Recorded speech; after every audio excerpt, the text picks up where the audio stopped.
Hey there, it's Anonymous Tea, where we spill the tea anonymously. Hello, everyone. Hello, YouTubers. Hope you guys are all having an amazing day today. Sending good vibes, sending positivity, sending blessings, and good energy to each and every single one of you. Thank you so much for tuning in. So, anything I say is alleged and in my very, very personal opinion. This is for entertainment purposes only. None of this is personal. The Copyright Act of 1976 is in the description box. Some meat and potatoes, some housekeeping items. It is free to follow me. Free to follow me on this channel, Anonymous Tea. Free to follow me on my other channel, Anonymous Tea Podcast. There is new content over there. Follow me on the Tickety Talk at Anonymous Tea Podcast. Free to follow me on the Instagram. On the Instagram, he's at Anonymous Reality Tea. Free to share everywhere. Free to like the video so it gets out to the algorithm. Free to share with your family, your friends, and your foes, and coming or going, hit the like button. So today we are talking money-making Mel, aka mogul-making Mel, aka Melody Cherie Rogers, and we've got some updates to discuss. First thing on the kiddos, first thing on the M&M kids. So Mel said that Mariah actually came in 4th place for her tennis tournament. And so, but she said that there was like more competitions, but also said that Malia won her tennis tournament as well. Also talked about Tank, said Tank for baseball, he is on an all-star team and his team is in 1st place. So she said that they have a lot of tournaments this week coming up, leading up to their championship, but that he's on an all-star team for this summer. She talked about the fact that, you know, she feels that basketball is not Tank's gift, and she told him that. She said, you know, the reason that she said that to him was she doesn't see him practicing playing basketball. She doesn't see him outside dribbling a basketball. She said that he never has asked her to buy him a basketball or anything like that. So she feels as though that's not really his gift. That's not really his passion. That's not really his expertise of like living and breathing, you know, all aspects of playing basketball. Now, I wasn't sure whether or not, and I should have asked, but, you know, if Tank is interested in any other, you know, fall sports, like football or anything like that, or if it's really just baseball for him, right? Now, I saw somebody ask about track as well, but I'm not sure if that, like, if he's able to do both or how that works, you know, if that's like the same season and all of that good stuff. And sometimes for, depending on the school, sometimes like track and cross country and some of that stuff can be like year round or whatever.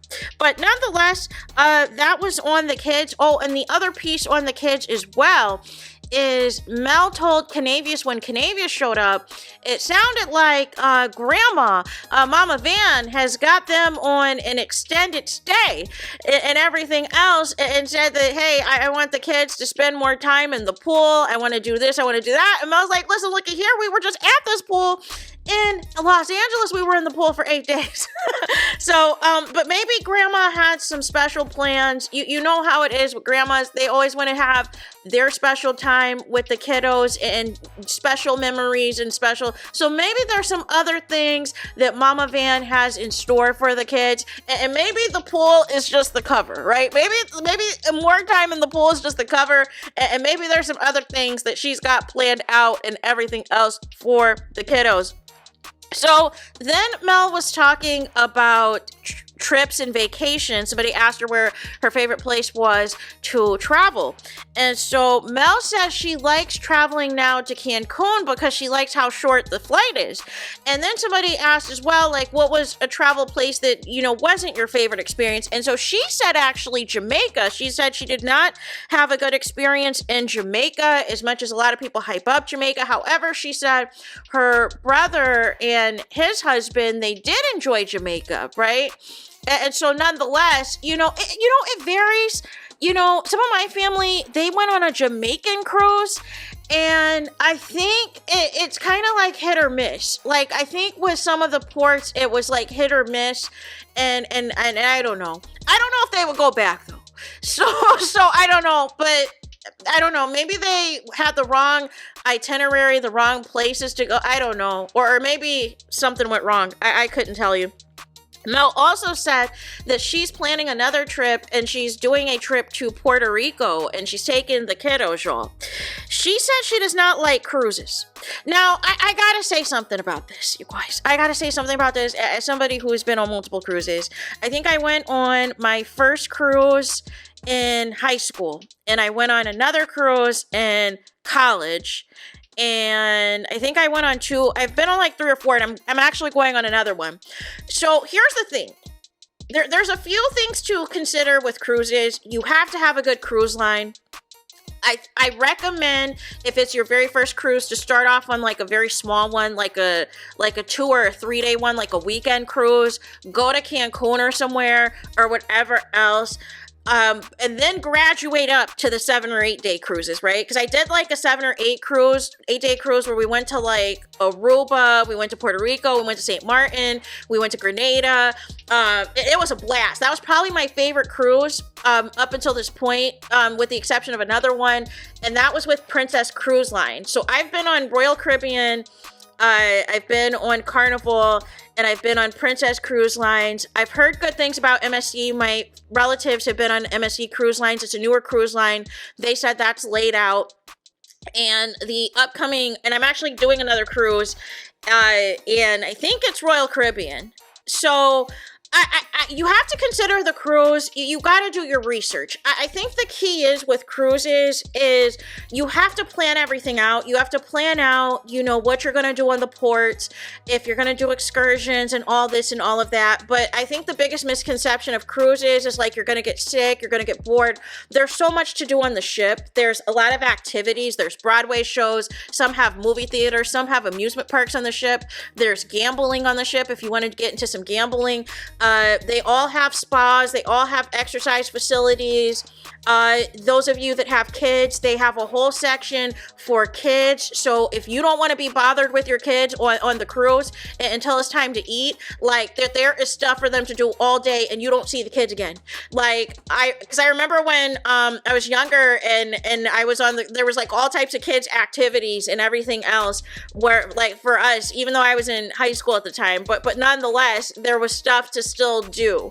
So nonetheless, and then there's endless amounts of food. There's any type of food you can think of, endless amounts of food and everything else. Any type of food you've ever thought of in your life, it's there.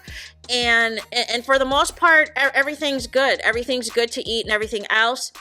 And some of the different themed cruises are cool because I saw a group on a cruise. They had like their own cruise, and that was pretty cool too. So nonetheless, it was a different experience, but yeah, I recommend cruising. Don't knock it till you try it, y'all. And if you went and if you had a bad experience on one, it could have been the location, it could have been the cruise line, it could have been the clientele of people that were on the cruise, but do not distract. There are plenty of YouTube channels, y'all, of these cruising people who cruise for a living, and there's a lot more good than bad. I'll just say that. But nonetheless, I'm off my soapbox about cruising. The other thing I wanted to speak on that I thought was really pretty cool was Mel spoke on, 7th Avenue Beauty, of course. She was packing orders. She was putting some orders together.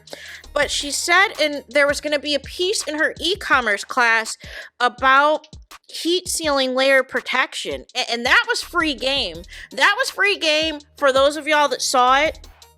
It was pretty cool how, and some people can take notes. Some people can take notes that have issues with like their order spilling or issues with their orders coming apart and packaging. And by the time you get the shipment, your stuff is spilled all over the place. So what Mel has done is she said normally Deborah does it, but I think Deborah was off today.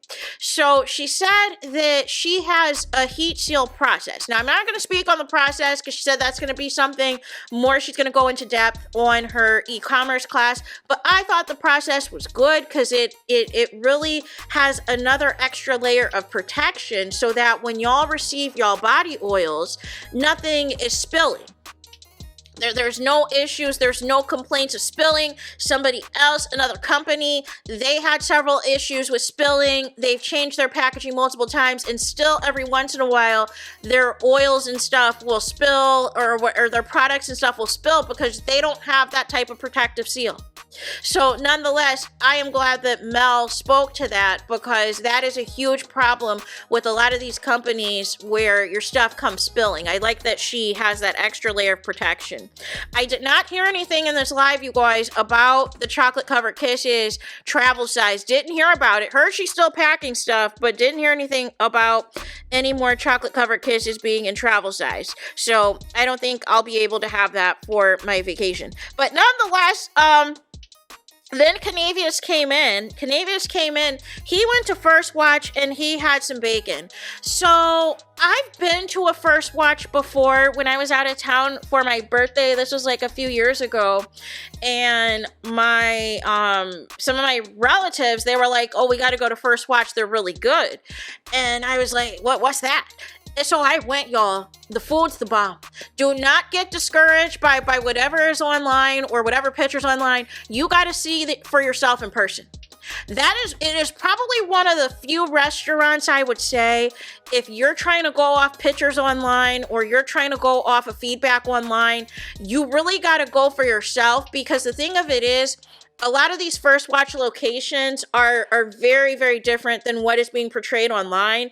And the one that I went to, it was laid out, y'all. It was laid out. The food was top notch. The food was amazing and everything else. Because I think it's just open. It's just open until around like brunch time, till like around early afternoon or so, that you can get these breakfast foods. But it's thebomb.com, y'all.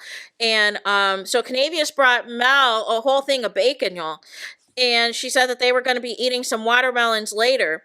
And then also, he said he had a date or whatever. He went on a date. He's allegedly dating Mel's cousin. So nonetheless, happy for them. Also, Mel said that she might put some more sales, some more discounts on some stuff, especially her t-shirts, and said that, you know, your mantra for the rest of the year needs to be taking no L's, and to claim that for the rest of the year. And that was pretty much it. That was pretty much it for like a little afternoon live, a little afternoon like update what the tea is and all that good stuff. So let me know what y'all think in the comments. Please do not forget to like, comment, and subscribe. Hit the notification bell so you're notified the moment I post new content on my channel. And with that being said, I'll talk to you guys again very soon.